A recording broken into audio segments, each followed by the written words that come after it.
Reporte 100. El reconocido abogado mexicano Juan Velázquez está con nosotros esta mañana. Feliz año, abogado, ¿cómo está? Buenos días. Juan Carlos, bien, muchas gracias, Juan Carlos, gracias. Juan Velázquez, para poner en contexto a la audiencia y haciendo un trabajo didáctico, ¿qué es la Suprema Corte de Justicia de la Nación y por qué es importante en el Estado mexicano? A ver, Juan Carlos, en todas las democracias existen tres poderes. El poder ejecutivo, representado por el presidente de una república; el poder legislativo, por los diputados y senadores, los congresistas; y el poder judicial, con jueces, magistrados y ministros. Son la Suprema Corte de Justicia de la Nación, la autoridad máxima para decidir justicia. La existencia de esos tres poderes es absolutamente necesaria para preservar la democracia y evitar el abuso de alguno de los otros poderes. Por ejemplo, en el caso el poder legislativo, que tiene mayoría, promulga una ley que es notoriamente inconstitucional y tendiente a deshacer al INE, que es el garante de las elecciones, un organismo ciudadano que vigila, supervisa, decide la legalidad de las elecciones. Bueno, ¿qué sucede si esa ley inconstitucional es impugnada por ser inconstitucional ante la Suprema Corte de Justicia de la Nación, y en eso resulta que no existe una independencia de ese tercer poder, sino una proclividad al poder legislativo o al poder ejecutivo representado por el presidente?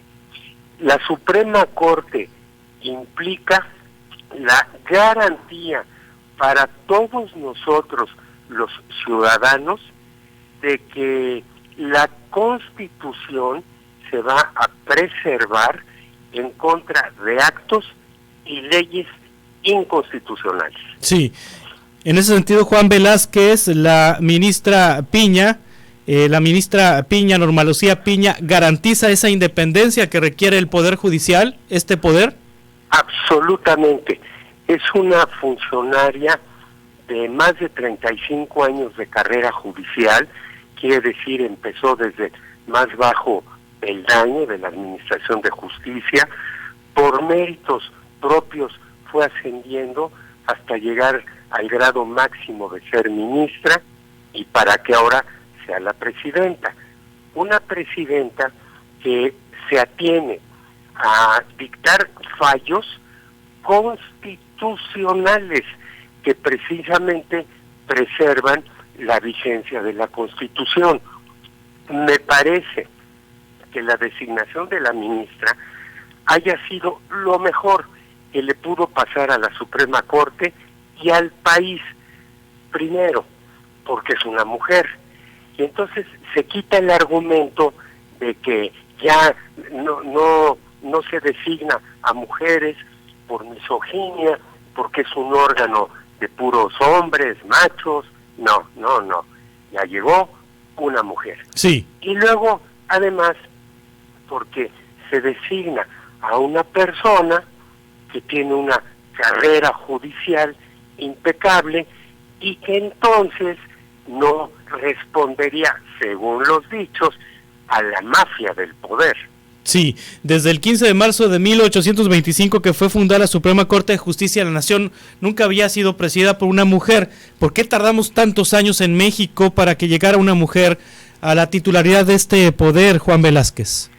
Pues a ver, desde hace también muchos años comenzó a haber ministras mujeres en la Suprema Corte de Justicia de la Nación, pero siempre fueron una minoría.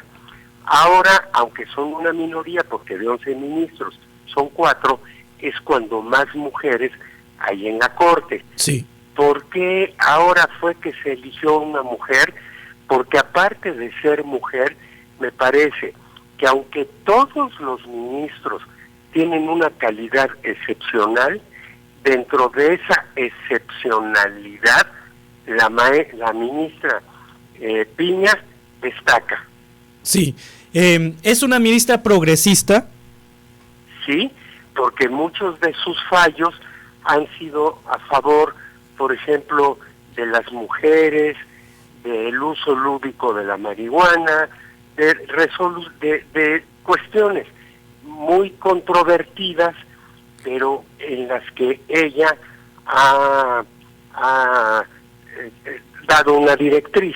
Sí, ¿se vale poner a los ministros en un ala conservadora y en un ala liberal o en un ala progresista? En ese sentido, ¿la ministra Norma Lucía Piña pertenece al ala progresista, al ala liberal? Sí, absolutamente. Sí. Sí. Su contrincante, quien quedó con 5 votos, ¿pertenecía al ala conservadora? Pues mire, probablemente, pero déjeme decirle, aunque también es un ministro excepcional, él habría llegado ya con marcado sí, por los dichos del presidente de que era un ministro rico que respondía a la mafia del poder, y para que entonces me parece que si hubiese sido el presidente se hubiese vuelto el ataque diario del Poder Ejecutivo. Sí, entonces la decisión que toman los ministros en su conjunto es la decisión más inteligente para garantizar la independencia del Poder Judicial. Juan Velázquez, ¿qué va a pasar con Yasmín Esquivel? El asunto no está concluido sobre la polémica alrededor de su tesis. No, bueno, habrá que esperar a lo que la Universidad Nacional Autónoma de México resuelve de si se plagió o no se plagió. En todo caso, si se plagió, cuál es la sanción, y según esa sanción, pues también cuál será la suerte de la señora ministra. Sí, ¿qué pasa con las decisiones que ha tomado en la Suprema Corte de Justicia y a lo largo de su trayectoria como abogada, si es que pierde el título profesional por parte de la UNAM? No, a mí me parece que serían inatacables, serían resoluciones ya dictadas. Sí. Y ya inatacables. Sí, entonces no hay riesgo de las decisiones tomadas por la ministra Yasmín Esquivel en caso de que se confirmara que el plagio.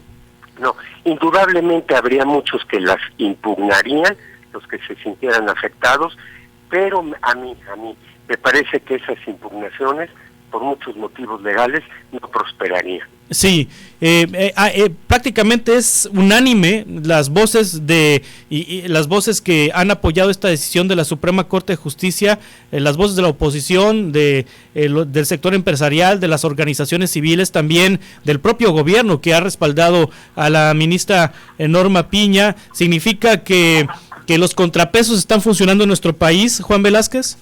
Significa que uno sí, de los contrapesos está funcionando, que es el judicial, porque a mí también me parece que el legislativo, que debiera de ser un contrapeso, está absolutamente inclinado, abyectamente proclive al Poder Ejecutivo, que les manda propuestas de leyes y que ellos aprueban sin modificar una coma, y no obstante que esas leyes sean notoriamente inconstitucionales, cuando ellos están obligados a respetar la Constitución. Sí. Para que una ley se declare inconstitucional se requieren por lo menos, usted me corregirá, Juan Velázquez, 4 votos de los ministros de la Corte. 8 votos. 8 votos. Son 8 votos. Entonces no, con la correlación de fuerzas, digamos que si una votación se repitiera en el mismo sentido que fue elegida Norma Piña, quedaría 6-5. No necesariamente tiene que ver con el sentido de los votos futuros que pueda haber en controversias constitucionales. No tendría absolutamente nada que ver. Sí, se necesitan 8 votos para declarar inconstitucional una legislación. Ajá. Juan Velázquez, su conclusión sobre la llegada de Norma Piña, ¿qué podemos esperar de la Corte los próximos 4 años? Que a mí como abogado y como ciudadano mexicano, me parece que es lo mejor que pudo suceder. ¿Y qué podemos esperar por los próximos 4 años? Una corte absolutamente independiente. Le agradezco mucho, Juan Velázquez, como siempre, por tomarnos esta entrevista. No, Juan Carlos, a usted muchas gracias. Hasta pronto. Es el abogado penal Juan Velázquez. Reporte 100.